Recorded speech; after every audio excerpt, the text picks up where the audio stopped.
Warning, the following video was recorded on November 2024 and has been held hostage on my PC since. It features severe yapping, controversial takes, and extremely fast time-lapse footage. Please skip to 3343 for the tour if you have sensitive eyes. Otherwise, welcome back to my channel and enjoy. Alright everybody, welcome back to another episode of Haruna, episode 14, and this is looking like the last episode, at least for the foreseeable future, guys, because Planet Coaster 2 is coming out in less than 24 hours. I think for me it comes out, what time is it? It comes out, I think about 12 hours? 14 hours, guys. Can you believe that? So as soon as that game comes out, and get my hands on it, we're gonna go straight into that. And I don't know, maybe we'll come back to this park if Planet Coaster 2 sucks, because there's a lot of controversy. And as you can see, I brought back the old time-lapse format so I could kind of talk about it and not really have to just go through the park live and talk about what I'm doing. But speaking of what I'm doing, since I'll just get that out of the way now, I'm completing this area on the right side of the entrance by adding a little kind of staff parking lot. It's also an access into that area of the park that doesn't involve staircases, so in case there's any like ADA compliant type of things. I don't know the actual term, so forgive me. But yeah, there's another way into the park that doesn't require lots of stairs, and they can take the elevator down the hotel to the main park. But yeah, finally finishing this after 8 years. The right side is done, adding a weird parking lot, but that's okay because this park's dead. Not really, but yeah. So you can see I've started on the castle. This is the one thing I wanted to get done before the actual Planet Coaster 2 did come out, and I put a pause on this park. I wanted to actually get the sort of castle, the Imperial City, sort of done, and kind of clean up all the edges and get the park in a presentable state so that it could be kind of just resumed if I decide to hop back in here one day. So that being said, tons and tons of pieces. This castle is enormous. I think the main castle building was about 23,000 pieces, 24,000 pieces in just one building, and there's like 10 of them. So yeah, I'm thinking about putting this on the workshop, but I don't think anyone can run this unless you have a supercomputer like I do. But I don't know, something doesn't sit right with me about putting an unfinished product on the workshop, especially because I haven't put anything on the workshop ever. So I don't know, let me know. So yeah, right now just making a roof. Yeah, so now let's talk about Planet Coaster 2, because there's a lot of controversy, and there's a lot of blah blah blah blah blah blah. I'm not buying it. Oh, I can't believe it doesn't have this, it doesn't have this. How have we not, guys, let me just say, okay, how have we not learned that this is what modern game companies do? All right, they've been doing this. I can't even remember the first game that did this, but it's been this way for a very long time, where they'll release half of a game, and then if the community complains about it, they'll release the rest of the game for free. That's clearly what they're doing here. Like, they're rushing out an incomplete game, and they'll continue to finish it during its life cycle. So it's like got a cheaper upstart cost, and they use the funds from this pre-ordering and the official launch, with quotation marks, the official launch. Yeah, that's just crowdfunding for the real game that's going to come out a little later. So I think we're going into this game a little bit differently, just because it's been 8 years since the last game. So you're thinking, okay, 8 years, surely they have a finished product, right? Wrong. We're all wrong. They're not going to have a finished product in 8 years. This is modern game development here. This is not how things used to be, where games were limited by the hardware. No, we have broken through our hardware limits, and now we're just bogging down the games with useless, unnecessary large files of textures and making sure the graphics look very good without worrying about the gameplay at all. And yeah, that's my rant about modern game dev. But I'm still excited for this game. I still pre-ordered it. Like, don't get me wrong. But yeah, being something of a game developer myself, it just kind of annoys me because, like I just said, I don't like putting out things that are incomplete. And I'm just talking about my buildings and my creations on the workshop. And then here we are releasing entirely supposed to be completed games out for purchase. Like that's just crazy to me. But I guess we aren't the same. We are not the same. I'm not a multi-million-dollar business, so yeah, I guess I could learn a thing or two if I want to get there. Start releasing things incomplete. Check. And that's why I'm releasing this park incomplete. Dude, I don't know what the heck is going on. I'm just rambling. I'm super excited for this game. Because, basically, I guess we just had to wait until they make the game for PC, right? Because the official release, the November 6th release coming out tomorrow, that is just the console copy of the game. So I'm guessing when they released the console edition of Planet Coaster 1, it was a huge success. I'm just guessing here. I haven't looked at any numbers. I probably ought to, but I'm guessing that it just did really well, and so they're like, okay, we get most of our money from our console players. Let's release the game for console, and then slowly over time, these PC guys will give them what they want. These super picky, perfectionist PC Planet Coaster players, right? Catering to us, the super nerds. Not the vast majority of people that are going to play Planet Coaster 2, because the majority of those people are just, they're going to enjoy the hell out of the game, and it's going to be a great game for them.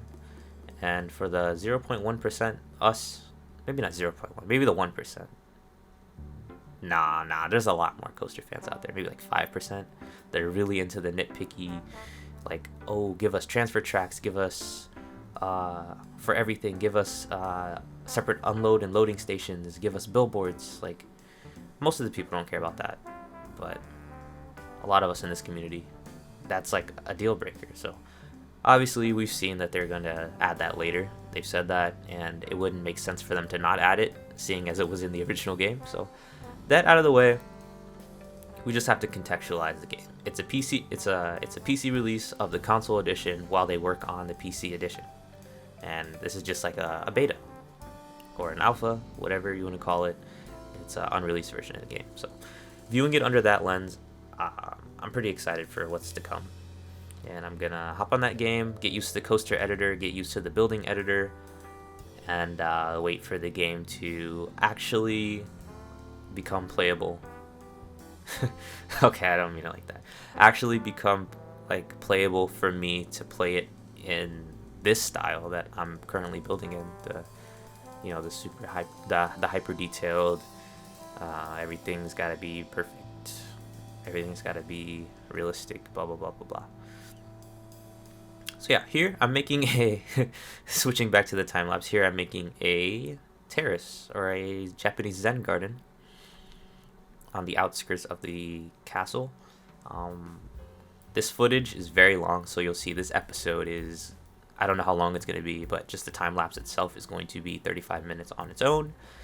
And then I'm going to have a live tour part, which will maybe be like 10 minutes of itself, and then kind of wrap up with some closing words and looking forward to Planet Coaster 2, blah, blah, blah. So that's how this video is going to go. Yeah. So Planet Coaster 2, I mean, you guys have probably seen all the early gameplay from all of these content creators that have the early access. And, dude, I just can't wait to get my hands on that, the builder. And apparently you can scale any object. And I'm not sure if it's all dimensions or if it's just like, oh, what I mean by that is, if you can rescale the scenery pieces, like if it's, you can scale each axis rather. Sorry, that was really hard to say. I want to say if you can scale the scale the item in each axis. Like you can scale it in X, you can scale it in Y, you can scale it in Z separately, or if you have to scale it all three by the same factor. That'll be interesting because if you could scale the axes separately, that would just be like putting Blender in the Planet Coaster game itself. Like you can make your own objects. You can make anything. You don't need Theme Maker's Toolkit. Although I never used that in this game, to be fair. Don't mind me just placing a bunch of roller coasters here. I was just messing around with the in-game blueprints.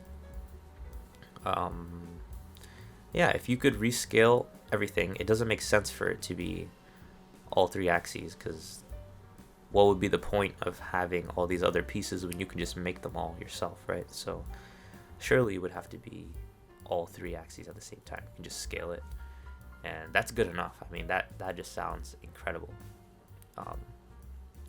And I have a perfect use for that. You'll see in this park there's like a shrine I make. I finally make the Haruna Shrine, the Sun Moon Shrine, and these Japanese oh yeah, look at me messing around with the paths here, man. This is sped up 23 times, and this is taking up like a minute of the video. So this is 23 minutes of me messing around with the paths. I hate this pathing system in this game, and I'm so excited to get into Planet Coaster 2. Look at this. Guys, this is ridiculous. Oh my gosh, man. I'm so excited. I don't know if I can even sleep when this game comes out. I'm just going to be... skip classes, skip everything, you know. Nah. Don't skip classes, guys. Don't skip class. Okay. Going on tangents. Yeah, this time-lapse footage here is getting me a little upset, so I forgot what I was talking about completely. Like, oh yeah, those Japanese shrines, they have, like, sometimes they have little bells, and the bell piece in this game is like a foot. Like, it's huge. It's like a cubic foot in size. But realistically, the bells that they're putting up are like, they can fit in your hand, like a palm bell, right? Like a regular sized bell. You know, you play the bells. You ever been in band class? Someone's playing the bells. It's a bell, right? Not a foot sized bell or two square feet or a half a square meter, right? For UK folk, right? Half a square meter, huge bell. You'll see me put it. Actually, you probably won't. It'll be way after I build the shrine, and then I build the castle, and then I come back and I'm looking through the pieces, and I'm like, oh, I forgot there's a bell piece in this game. Yeah, okay. Anywho, what are we doing now? I don't know. I'm just going through looking at things. I guess we'll talk about the design philosophy of of this castle here. You can see I've got this long corridor that the path goes into, the entrance, and then on either side around it, we've got walls of the castle. And I designed it that way to be sort of like a fortified base, because this building was supposed to be like an ancient landmark or whatever. Like, this castle has been a symbol of prominence of the area for generations, and then now it's just like a landmark, kind of like the pyramids or whatever, right? So in that mindset, I'm sort of thinking of the construction like, how would it actually be used as a castle? Because that's how it was built, right? And castles are meant to be very fortified so they can't be taken over. Usually the king or some type of ruler lives there, right? And they want to be protected, so it has to be hard to siege, I guess, hard to take over the castle. And with that design philosophy in mind, I wanted to have this corridor where defensive soldiers could be on either side, and there's a small choke point which leads into entrances of the building. So it'll be difficult to get into the building, and that's pretty much how it was designed. And also, looking at the reference images, if you're familiar with any type of Japanese architecture, especially the castle architecture, you'll know that this is very heavily inspired by Himeji Castle. I'm not too sure where that is, but it's in the central area of Japan somewhere. Pretty sure. Himeji Castle is like a huge, majestic kind of castle monastery on top of a hill, and it's just overlooking and dominating over the city. And I literally recreated that here. So I didn't quite copy it to a T, but it is pretty close, and it gives the same effect. So I started building this area, and I forgot to record because I was like, oh yeah, I want to do a time lapse. So I didn't get the creation of that moon bridge you see on the other side of this pond, but those are pretty steep, and it's not an error. If you look up the Japanese moon bridges, they're very steep and they're meant to be climbed like a ladder. However, they are not placed on top of the edges of cliffs on top of waterfalls like this, and it's very dangerous because if you slip, you might fall off the cliff. So we're just gonna go ahead and say that that area is closed off to guests. And everything makes sense if you assume that. So yeah, look at me here. I am recoloring that plant brown to act as cattails for the first time ever. So using that piece, and the game is almost obsolete. Trying to get around to using every piece in this game in this last episode, kind of as a send-off, you know. So yeah, I added this ride up here on the terrace. I thought it was nice. I could not come up with a name. Eventually, I had to just go to the AI, the Bing AI bot, and say, hey, create a logo for a Japanese fair ride.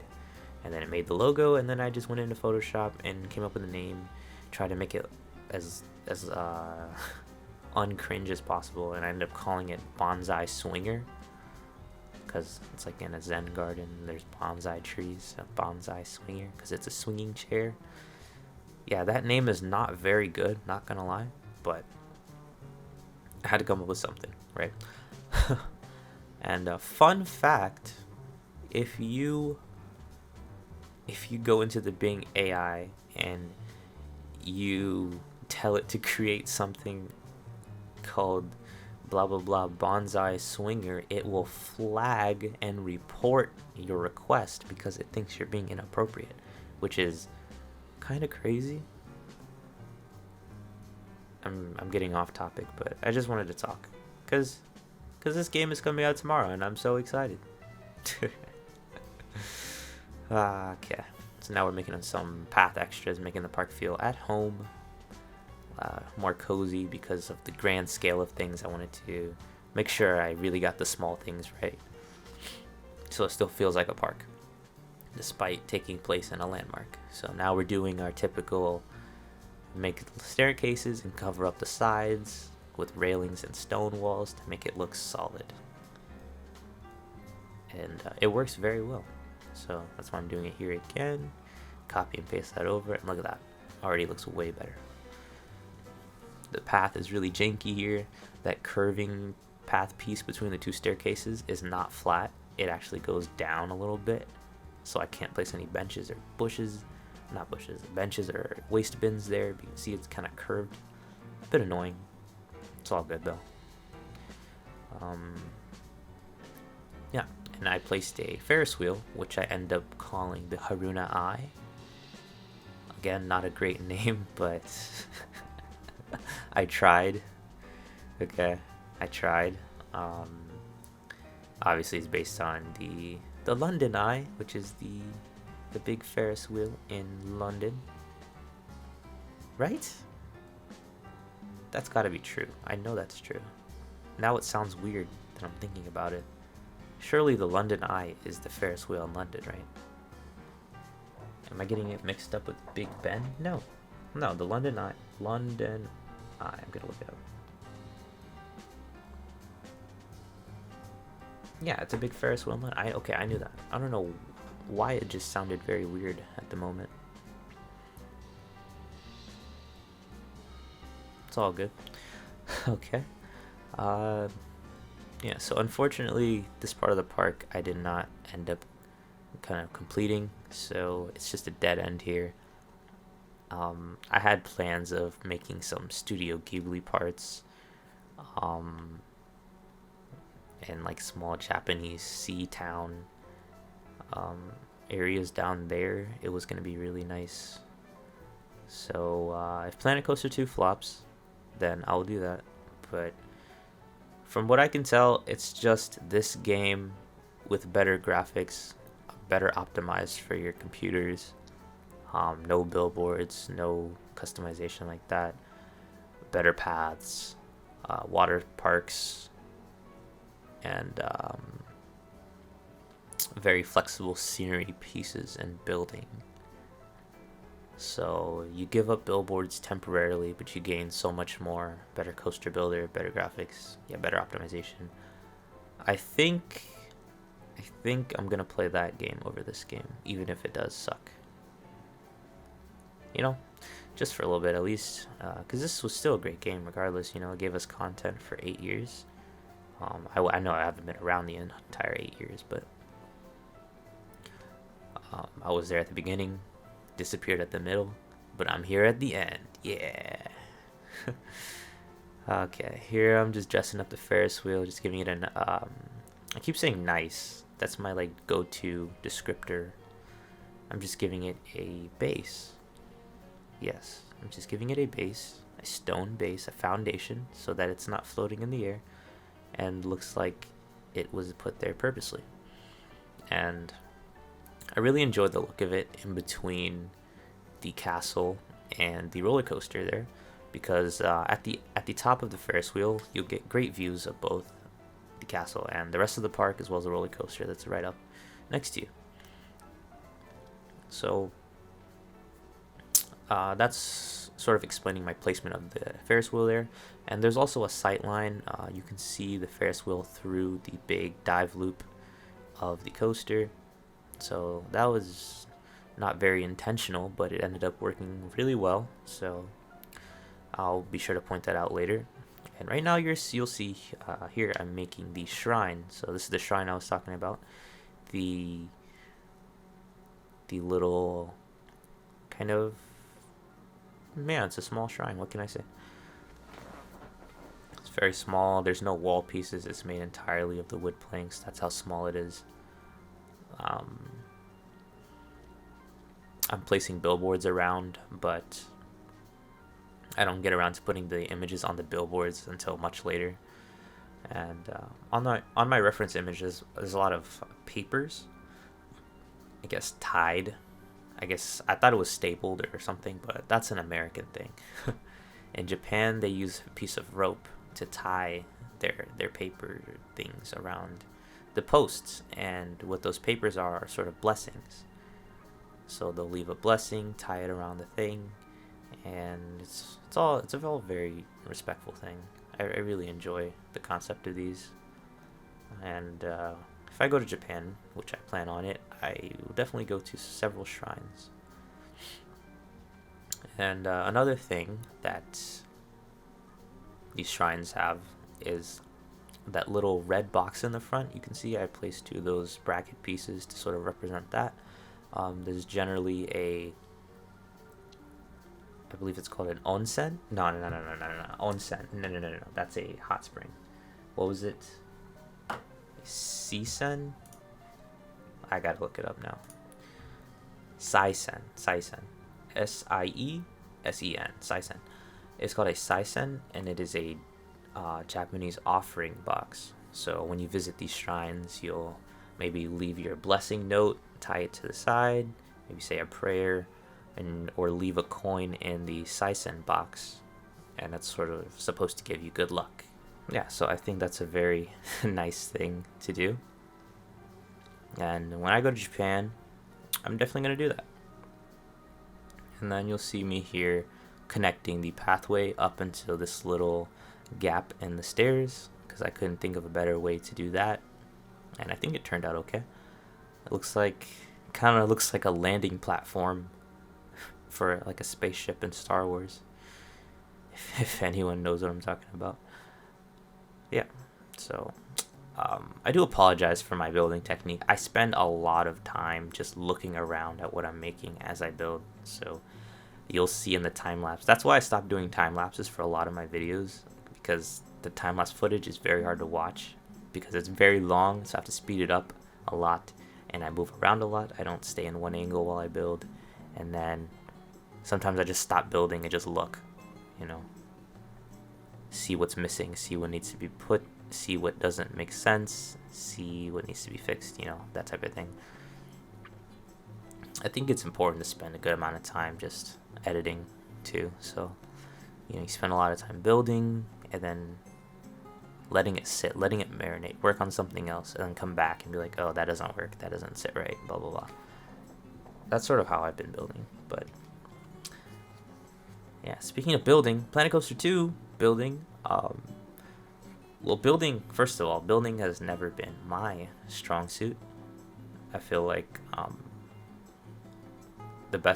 my strong suit in these types of games has always by far been landscaping, and I'm really excited to get that new builder. Maybe I'll get a little better at building. But I like to have a lot of artistic liberties, and you can do that with landscaping because there's no right or wrong way to landscape as long as it's like you followed physics, right? Like, things need to be supported, things need bases. You can't just have a floating path, floating rocks, you know, like real physics, right? You can't have a tree sticking out of the side of a mountain sideways. So that's why I like landscaping, because you can't be wrong landscaping. But with building different architectural styles, I like to take liberties, and sometimes that can be wrong for that entire style. So I think I've gotten a little better at that in building in this Haruna series, so I hope to transfer that over into my next project in Planet Coaster 2. I really had to look into sort of the building philosophy of this castle as I start building it. This section is pretty much, it's nearing its end actually, and I haven't even gotten to the castle yet because that took so long. I just cut the footage. I didn't even record it. I was like, you know what, I'm just gonna walk you guys through it, so it's kind of like a surprise, so you're not getting everything at once. But yeah, the design philosophy of the castle, sort of, those things have been around for hundreds of years, right? Not quite 1,000 yet, right? Yeah, not quite 1,000, but hundreds of years, very long. And they withstood several earthquakes, which is kind of a big thing in Japan. Oh, the finished little shrine there, it looks very nice. But yeah, the earthquakes is a major part of Japan, and it's prevalent in all of their lifestyles. Like, buildings always have to be built extra well, or to blah blah blah to be durable enough to survive and withstand these earthquakes, right? So the fact that these castles have withstood so many earthquakes, it's withstood the test of time, right? They've got to be sturdy, and you'll see that they're built on these very strong bases. So keeping that into mind, that's what I'm trying to build here. I'm having a strong base into sort of the foundation of the castle, and it's got these very tall walls, and I guess lots of straight lines, and the buildings, they sit on top of the foundation, so that when the earth does quake, the foundation is just massive, and it doesn't, shift, and it doesn't cause any destruction to the buildings on top in any way, because look at this foundation. Like, what is destroying this, right? So another thing about the kind of style is that it's very grand, but in a very different way than the Italian buildings that I've built, because the Italian buildings are very highly detailed, very intricate walls, right? And this, it's just highly contrasted because it's very simple walls, but the way it looks highly detailed is I guess it's because of the shaping and the layers and the roof shapes and the roof details. So you'll see that in the final product. But lots of different roofs and angles going everywhere, and and height differences too, and that gives it its interesting look. But when I zoom in, you'll see that the walls are very simple, like something you could just look at and easily recreate. And I can't say the same for my Italian buildings, especially the dome, right? You're looking at that and you're like, that one wall piece, that 4 meter by 4 meter square, that probably takes like 10-20 pieces just to build that one wall. I don't know how to build that, but you look at these Japanese walls. That's the bell. That's the bell. That's huge, and I wish I could scale down because it would be perfect to put on the shrine. Anyways, back to what I was saying. Yeah, so we'll zoom into the walls and you'll see it's just very simple, just simple wood, simple stucco, or whatever material they use. I'm not too sure. I just use the stucco in the game, so that's why I called it the stucco. But I'm not quite sure. Is it plaster? What the material is? I know they used to use like windows made of like paper, right? Like you put oil, butter. I don't think it was butter because that would go bad. But some type of oil on the paper, and it made it translucent, and then you put that up in your window to sort of let the light through. That was like the first windows, I believe. I hope that's right, because I've been believing that my whole life, and I've been dropping that as a fact to everyone I know my whole life, so that'd be embarrassing if it were not true. But yeah, between those two walls I did put the the cables, and I did hang some Japanese flags, sort of give the vibes of how it was in the Imperial days, but obviously it's not an Imperial castle anymore. Maybe it's not even an Imperial castle. Maybe it was from a different time. It's a feudal Japan castle. This is from way before imperialism, or the more popular imperialism. Yeah. Can't believe I managed to complete another time lapse. I'm getting a lot better at this, talking. Got a couple questions though, like would you guys still care to see this series come back, like maybe in December or January, or maybe even sooner? Let me know in the comments below if you would watch the series when Planet Coaster 2 is out, because I know a lot of the interest will be in that game, and a lot of my interest will be in that game too. But I also want to finish this park because it holds a special place in my heart. I've always been working on this park, and I love looking at it. I love just opening the park, spending time just looking in there. So let me know about that. And yeah, I mean, pretty much that's going to be it for this time-lapse section. We're going to get into the live section, and I'm going to show you the finished product of everything, and it's going to be amazing. But yeah, what happened to the footage here? I think I just left my game. I went to the bathroom or something. Forgot I was recording. I need to get better at recording, so I will once, or as the new game comes out and I make more content for the new game. We'll get better, obviously. Can't start off perfect. You have to start off where you are and improve. So yeah, making some entrances, and this building is, well, the foundation is wrapping up. So let's go ahead and kick it to the live comm. Peace.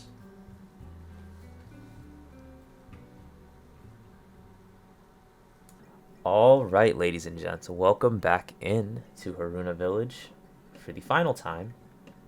Or maybe I shouldn't say the final time. Maybe we'll be back. But for the time being, this will be the last time we enter this park.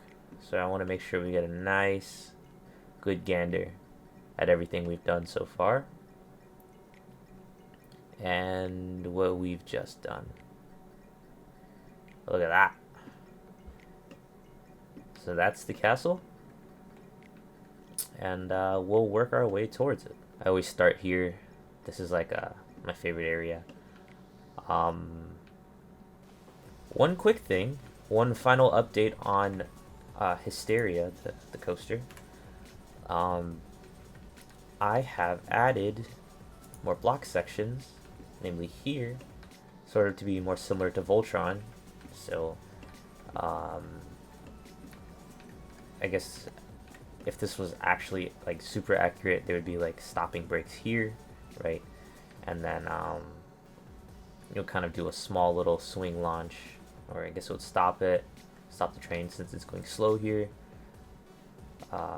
Launch it a little backwards, launch it forwards, and be able to complete this. And this has enough height to be able to go through the rest of the layout. So if it stops here, it has enough speed to get a little kick from the launch and complete the rest of the layout. So it's similar to that sort of block section that's a swing launch in the middle of Voltron. That's super unique, and I love that. But adding this block section here, and then going back through the launch and adding not this block section, but a block section in the holding zone, it allows a train, as soon as it gets launched out, another one to enter. And by the time that train clears this one, that one's ready to launch. And by speeding up operations like that, I have successfully managed to run 7 trains on this ride. So if I unpause it and set it to testing mode, it's got to unstack all the trains first. See, it's got 2 block zones here, and that's just to speed up the launch, because if the train's waiting here, it can't send the next train on the section, so it has to clear this zone and enters this zone, and then another train could be on its way here, but this one should be already cleared by here. But you know how block zones work, right? So we got our first launch. I've also recolored the trains red, and I feel like that makes them stand out, and it kind of fits a lot more. They're kind of striking, and it's just very good looking with the red. So yeah, I think that small launch here, and yeah, trains are not stacking. You'll see when this train comes here, there's like 5 train interactions at the same time in a small area. So let me pause.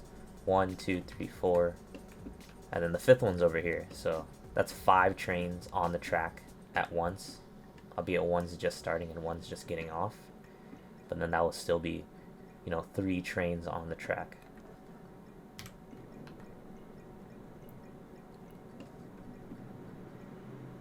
And there's no stacking except for on the station, of course, but that's just a little bit.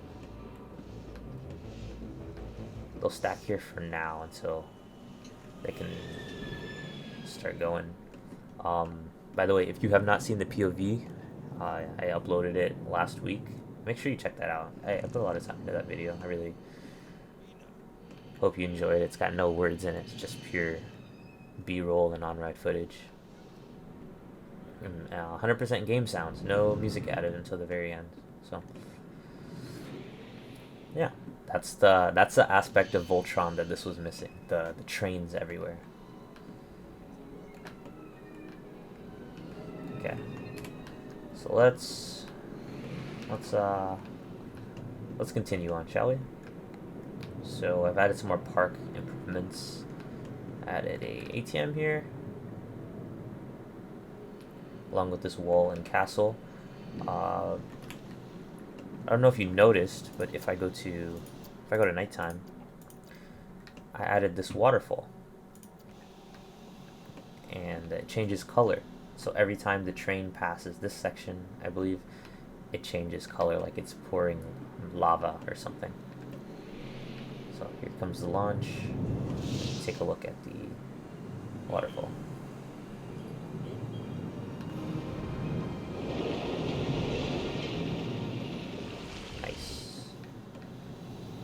So I just wanted to show you that, and also wanted to show you the updated waterfall, because this is a lot more accurate than my previous waterfalls.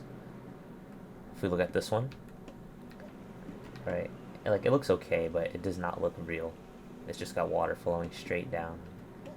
And this one, I really tried to work on the angles a lot, and if I had like smaller, like 2 smaller or medium spouts combining into one area, then it would produce 1 large spout, and vice versa. If I have 1 large spout hitting a rock, it would diverge into 2 medium spouts going out.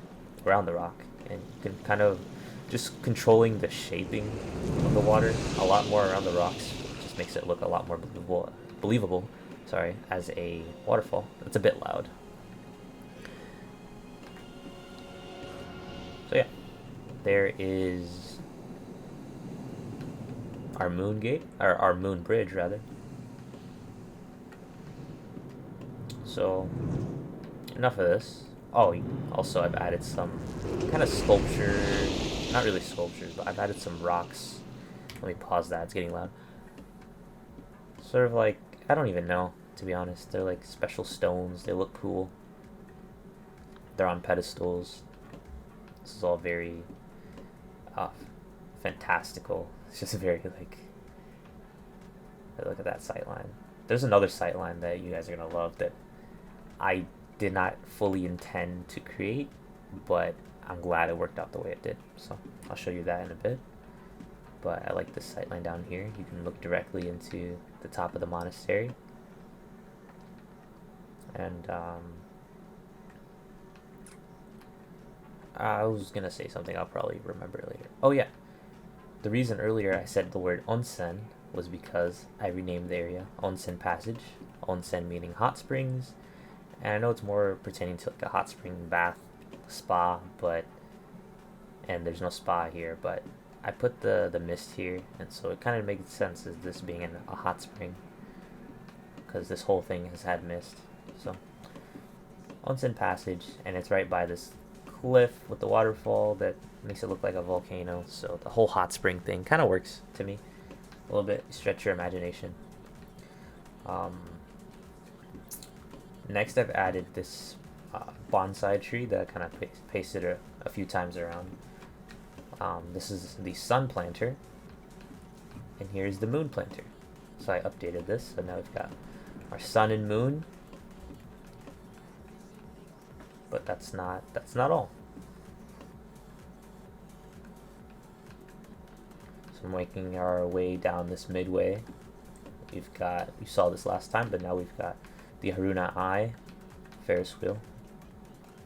It's got a kind of small queue. And the exit goes here. Haven't quite landscaped it yet. And now we go up the steps towards the entrance of the castle. And lag spike. If you recall from the time lapse, I was talking about designing it in a way that has lots of defensive positions, especially around the entrances. So you see I've got these braziers here, and the archers would dip their arrows in the fire and sort of kind of shoot at the invaders trying to march their way up into the city, as this is like the only entrance in. And yeah, on the outside we've got the shrine. These kanji here just say Haruna. They're the exact same kanji as on this gate. And Haruna Gate, Sun Moon Gate. And behind Sun Moon Gate is Sun Moon Shrine, Haruna Shrine. We've got Haruna. And down here is the Saisen box. That's Saisen, the offering box. And here's that bell, that big bell. Is there a person nearby? That bell is bigger than his head, right? Okay, moving up, we've got, like I said, the flags and the sort of power lines or cables going across. I did the same thing with Safiro Square down here. Got this open area. I have plans to have a porch over here that I had not completed. Kind of run out of time here. And here is the star of the episode, I feel like. This view right here. Completely unintentional, but man, does it look good. So we enter our terrace area. On the right, we've got our garden with our drink stand. On the right, we've got our food stand and the flat ride. Our moon bridge. Our small pond. And straight through the bridge, you have a perfect view of the cathedral. And this view extends through here, but I think it's best from here. And notice how there's no guardrails, because this is not America, so people won't just walk where you're not supposed to walk. Anyways, now we're entering the main area of the castle. So I haven't done anything around it, I've just done the main castle. We've got one entrance over here and one entrance over here. I wanted the entrances to be very kind of defensible, and these entrances on the side are how you get up into the main area. So let's just go around it for a second. Got castle doors around the base. And you can see the walls, they're just very basic. And that's how they are in real life. They're just white walls. I even added more detail than there actually is because it was too plain to copy it exactly. So you see the back side is a little more flat than the front side. The front side's got all this depth, all these buildings up here. So we'll start at the front porch. There's a door to get into this building, this main building on this side, and we've got our nice garden on the other side. And this little, I guess, divot, I raised the terrain all the way up in here. And there's no paths here. This is 100% scenery pieces. I did the trick of placing your path piece, placing whatever path extras you wanted, like the benches or bins, and then deleting the path underneath it, and then it just leaves the bins and benches. So that lets me have the in-game benches just floating on top of scenery pieces. And here's underneath, there's nothing in here. If I had a little bit more time, I would probably put a dark ride in here, and have this whole area be able to be walked through by guests. I think it would be very cool to have people walking through these hallways and such. There's more doors. Then we've got the southern terrace, and this is above the other walkway, or the other garden. And this is again having its outdoor terrace, got a little balcony, and some benches.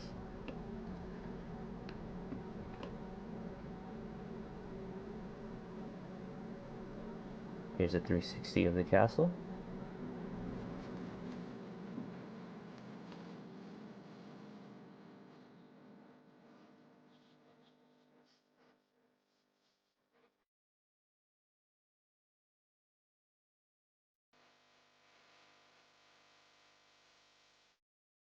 Overall, we take a look at our Japanese section, and it just looks menacing.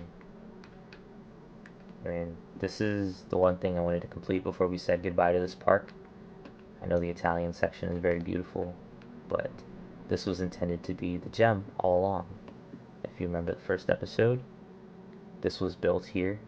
This pedestal was built long ago, 8 years ago, and I had plans for this many years ago.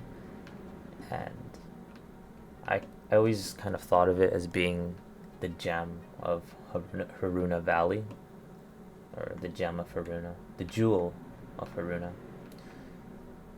This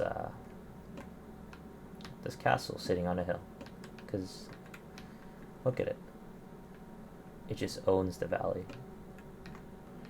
So yeah, Japanese area, much smaller than I would like it to have been, but I decided to put so much detail into this section, so it ended up taking a lot longer than I should have, or than I planned rather. But I'm never gonna apologize for working too hard or putting too much effort into something. I was just sort of mad at myself. I was like, how am I gonna top this? Every single week I build in this park, and I feel like I'm getting better. So how am I gonna top this? And I'm thinking I need new tools to do that. And that's where Planet Coaster 2 comes in. So with all that being said, thank you guys so much for watching and joining me on this amazing journey. We started in just July, and we're already about over 200 subscribers now. So thank you to everyone who's just come by to watch, like, comment, any of the above. It means the absolute world to me. So here's to Planet Coaster 2. And without further ado, let's get this park open.